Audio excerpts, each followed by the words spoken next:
Well, joining us right now to discuss this and more is Money News financial publisher Jeff Yastine. Jeff, thanks for being with us. Hi. Well, so tell us about this plan now. I mean, it's something that a lot of iPad users have been waiting for a long time, and this was kind of the same thing when Apple started to gain more market share in the computer industry. Obviously, stockholders and investors like this idea. Well, it's not just iPad users who've been asking for it. Investors have been asking for it, and for good reason. I mean, the overall PC area has sort of become stagnant. That's one reason why, like, Dell Computer went private a year or two ago.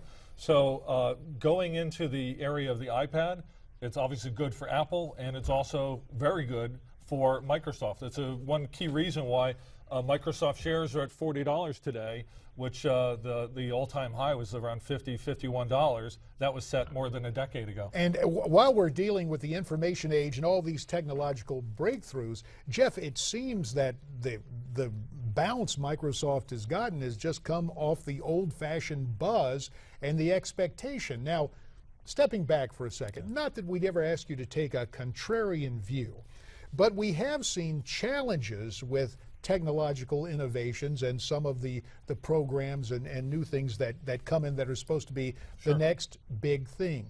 How big of a risk is, I guess for lack of a better term, we could call the possible anticipation, the anticipation giving way to disappointment if there's some technical snafu here? How much more profit can Microsoft make by availing themselves to this market that's been there for 3-4 years now, 5 years since the iPad came out, versus what they're going to lose in terms of not packing Office software into the licenses that a company would buy when they acquire a whole set of PCs instead. So it's really it's that sort of thing, and that's why Microsoft's been reluctant to make this move. But really, regardless of whether they make this move or not, the rest of the tech world is moving on, and that's a key reason why, with the rest of the rest of the executive core at Microsoft, the key men like Gates having sort of been moved off stage a bit here, you can have somebody like Satya Nadella bring that new thinking, and he's not wedded so much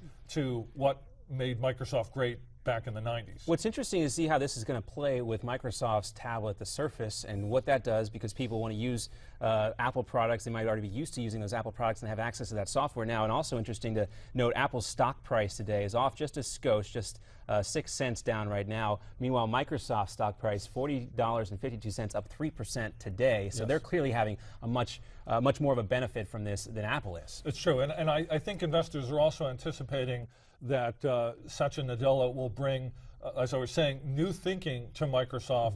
And you've got to believe that, as big as Microsoft is, that there aren't other great ideas embedded deep inside the organization that some kid has, but that haven't been able to rise to the surface. You get somebody like him who comes in and says, hey, let's get these people up there, sweep out some of the old guard, and maybe Microsoft finds a whole new set of areas that they can grow the company from that weren't previously available. Now, Jeff, this is an interesting take, because for so long in our mind's eye, we think of Steve Jobs, we think of Bill Gates, we think of those guys being the innovators, but with the obsolescence that was happening with just so much going on in the 90s and in the last decade, you say that same kind of breakneck pacing for the next big thing inevitably leads to a kind of leadership shakeup in these major firms. It does, and it's either the market causes that, or you get some sort of a far-reaching, far-thinking CEO who comes in and decides to do it. You know, if it ain't broken, go ahead and break it, is sort of the old sort of proactive way to think about this.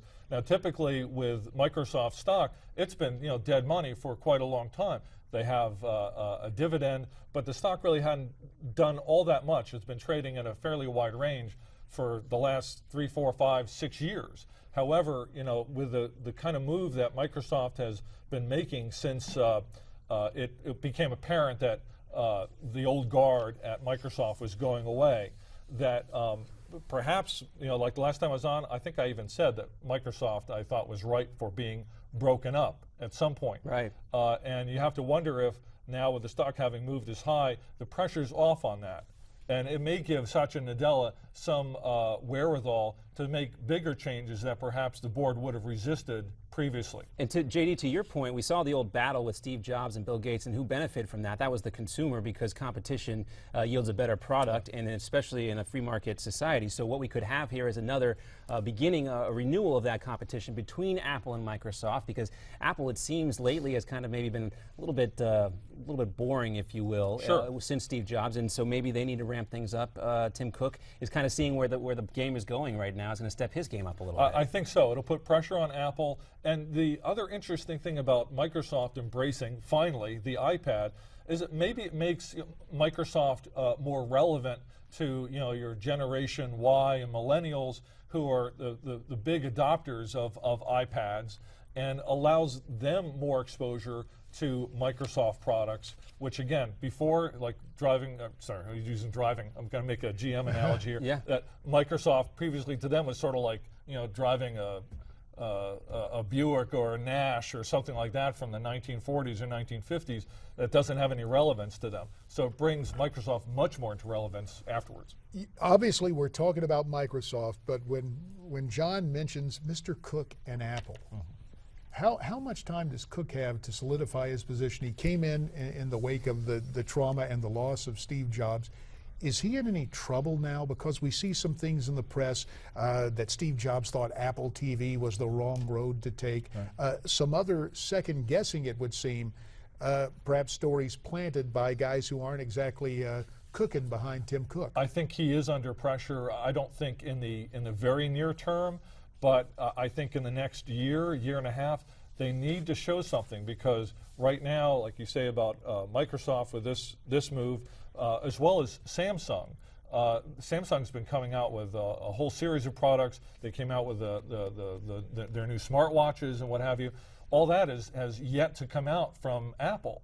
And so they need to move quickly and show that the iPad and the iPhone are not their only sort of key points that drive so much of the profit of the company. Something else that's hard to measure here too is in both Apple and in Microsoft, a lot of the employees hold that stock. So when you see the stock move, it creates this momentum, and it kind of can change the culture within a company, yes, and also drive that further success. It attracts new talent. I mean, we saw that. It can go in both directions. Microsoft was losing tons of talent, as was Yahoo.